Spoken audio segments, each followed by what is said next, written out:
It's signing week at 24/7 Sports, and we are taking a look at TCU's 2024 recruiting class, which ranks number 34 in the nation and third in the Big 12 with 21 commits. Mike Roach and Jeremy Clark of HornedFrogBlitz.com joining me now to break down this class.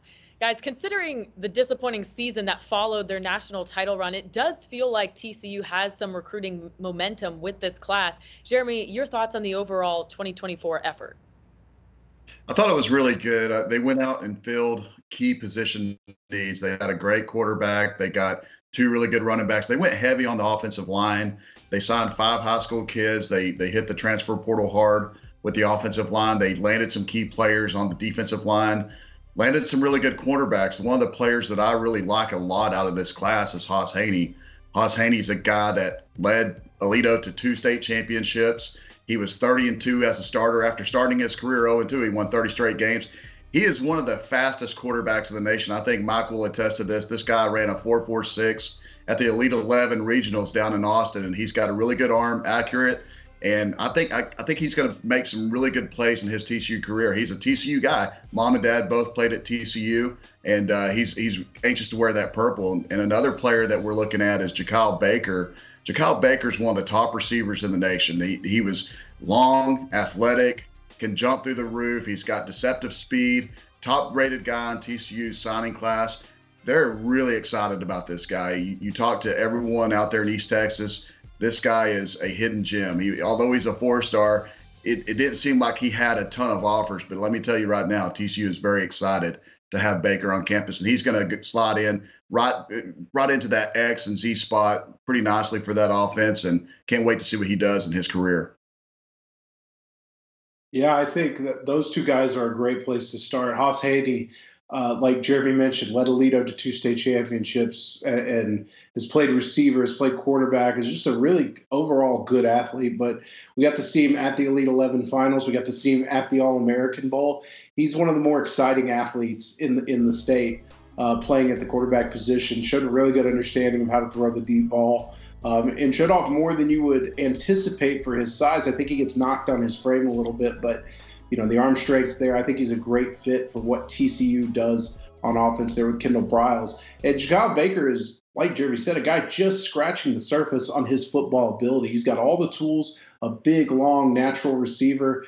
I like what TCU did up front. I think, as Jeremy mentioned earlier, they put a lot into the offensive line. That was a big need for me. They had some veteran bodies up there that helped lead them to the national championship, and they needed a bit of a refresh there. I think what they've done under Sonny Dykes, building both at the high school level and in the transfer portal, where they've become an attractive destination for kids from the Dallas-Fort Worth area or from the state of Texas as a whole who go off to college somewhere else. It doesn't work out for them. When they come back, TCU has become a very attractive destination for them. And so I think they've got a great mixture there. And I like the versatility up and down this class. I think there's some high-end guys to like, and I think there's a good floor to it as well.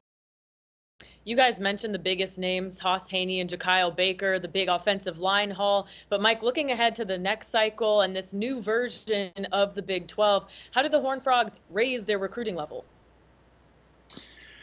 Well, it's a big power vacuum in the Big 12, right? With Texas and Oklahoma leading, it's going to kind of be a scramble to see who can seize control of the top of that conference. And I think that TCU's just got to get – they have a really good staff. They recruit the high school level very well. And I think with some of the new additions they brought in, including a new defensive coordinator, Andy Avalos, who I talked to some sources about him this past weekend at a high school clinic, and they said, look, you can tell this guy loves to recruit. He's incredibly involved in the recruiting process. I think that's big. It's tough enough for college coaches to get their coordinators that involved sometimes. So when you've got a guy that loves it that much, I think it's going to be big for them.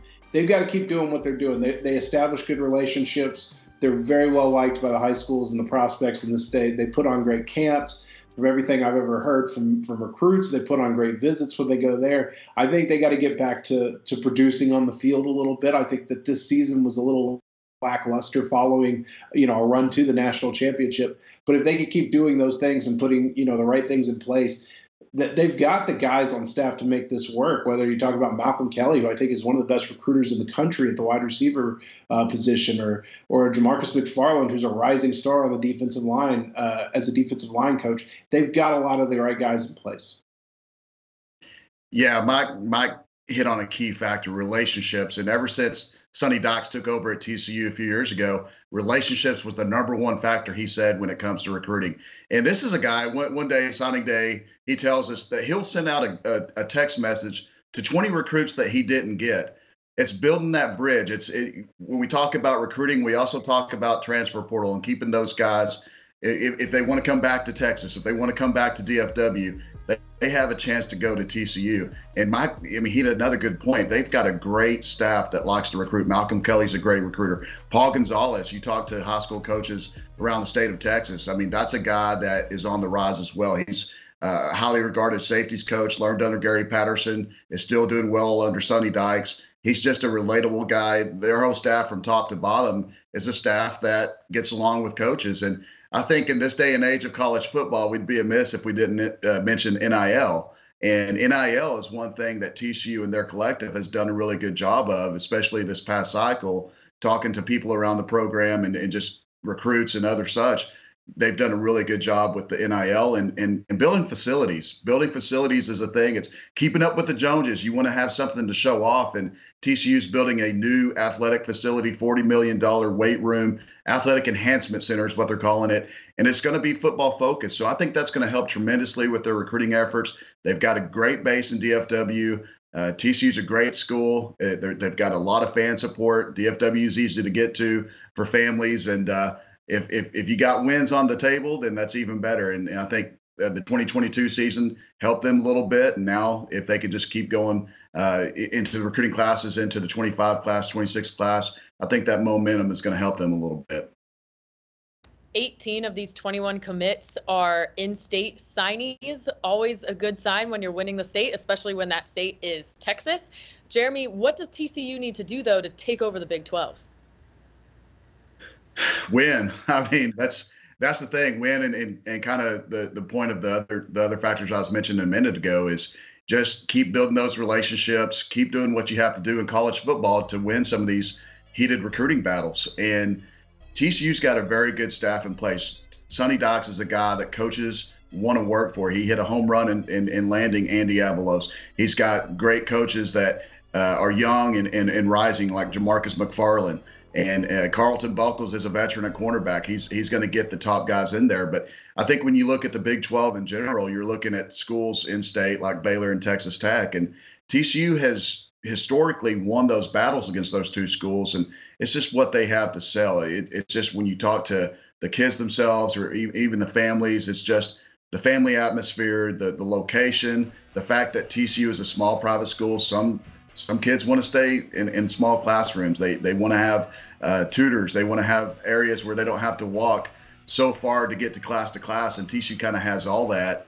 And they're always building something around campus. It's funny, you go up to TCU, there's always a crane. There's always dirt piles somewhere. They're always building for the future at that university. And I think that stands out to a lot of those kids. But in the end, I think the more wins you get, I think it's obviously going to help them put their footprint on the map a little bit better. And, if you look at a couple years ago, there's a chance where coaches can go out, TCU coaches can go into these living rooms and say, hey, you can come to TCU and play for a national championship. It's possible. So that's one selling point that they have right now that's kind of in their back pocket. And I think the more success they have, one person told me, and Mike will probably say the same thing, one person told me a long time ago that if Texas and Oklahoma ever did leave the Big 12, TCU would be that school that might become the Oklahoma of the Big 12, like a team and a program that can go and win a lot of Big 12 championships.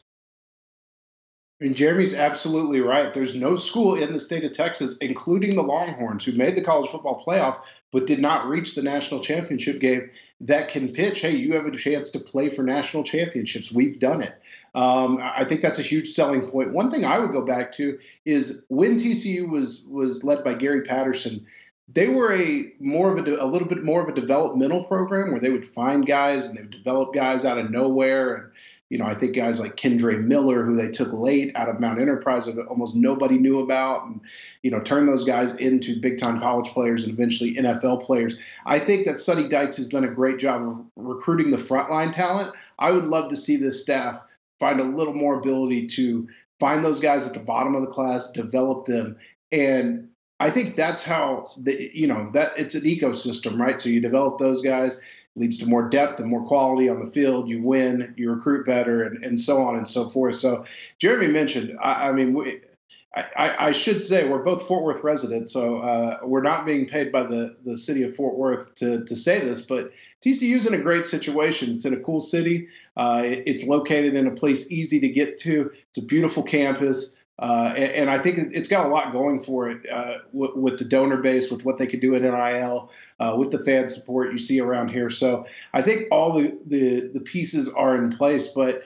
it's tough out there. There's a lot of competition. Texas Tech is building facilities at an incredible rate. Utah and Arizona and Colorado coming into the Big 12. Those schools, they've won at high levels before. Those schools are not bigger brand names, but big brand names. So I think that you've got to take advantage of this scramble and kind of seize power when you can. All right, Mike Roach and Jeremy Clark with the latest as we review TCU's 2024 class as they build in this new version of the Big 12. Thanks, guys. For more TCU recruiting and football news, head over to hornedfrogblitz.com. From signing day to the postseason, Jeremy and his whole staff in Fort Worth, they've got you covered. That's hornedfrogblitz.com.